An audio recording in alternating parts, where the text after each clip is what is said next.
Hey, what's up guys, Totally Dubbed here, and previously I made a short video on why I'm returning the Canon G16. The reason was because it had a lot of static noise, as in kind of noise when it came to recordings. And now I want to say that I'm going to be returning both the Sony A5100 and the Sony RX100. I've literally had this for less than an hour, and I've had this for about a day or two, and both of them have problems. In other words, the RX100 is great, does everything amazingly, really perfect camera for me, but it only does 50 frames per second. Sony stupidly have not included a PAL to NTSC a change. Even my old Sony HX9 has that. I have no idea why they haven't included that, and therefore I cannot switch from 50p to 60p when it comes to recordings. Most people would see this as normal, but I bought a camera wanting to record 60 frames per second, and unfortunately I cannot do this with the Sony RX100 because Sony have been stupid and ignorant. So anyway, that's the RX100. The 5100 does recording amazingly. It's really nice, but unfortunately it's the problem with the lens.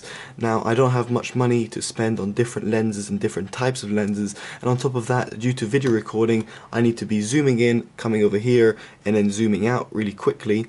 And unfortunately the 5100 cannot do kind of macro. By macro I mean, for macro is about 1 to 2 centimeters away from the object, like you can see in my hand right now. Even my camera is notifying me right now, my Sony HX9V is notifying me you've got macro shots, and if I go far away that it can focus back on, and it's gone off macro and gone to a further distance. Due to the lens it has, which is a 16 to 50mm lens, when it came to zooming in or focusing from 1 centimeter all the way to 15 centimeter, it had complete lack of ability. Zooming into products, for example, if I wanted to show this, the only way to show this at sort of this distance, so normally with my HX9V I could take a photo from here, or even with the RX100 I could take it with this, or the G16 I could even go even really close. With the 5100 I literally had to go further back from this camera, about 25 centimeters away, and then use the zoom function to take a picture of the thing, which is fine for stills, but when it came to video recording, to do this for example, I would literally have to take the camera away 25 centimeters, which is not ideal and something I cannot do.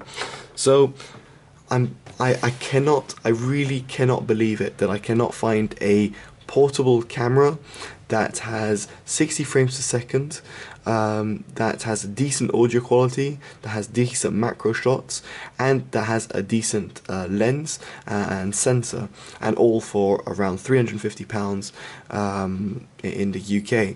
I am literally astonished. I'm mind blown that it hasn't come up, considering how far technology has gone, and how far camera technology has gone, and where people might use them. I am very, very shocked and disappointed not to find this. So in other words, I'm going to be sticking to my Sony HX9V until I potentially go to America in a couple of weeks time and potentially buy a US version of the NTSC version of the Sony RX100 and try and get to get it to work over there. So anyway, let's see if that pans out well or not. I don't know, but overall I am super disappointed in all camera manufacturers. I haven't found a single camera manufacturer that actually does this. Sony were the closest one, therefore I've got two, but they're all being returned. Alright guys, I've been totally dubbed and I've been very disappointed with this with this video, but let me know what you think as well. Alright guys, totally dubbed out. Bye bye.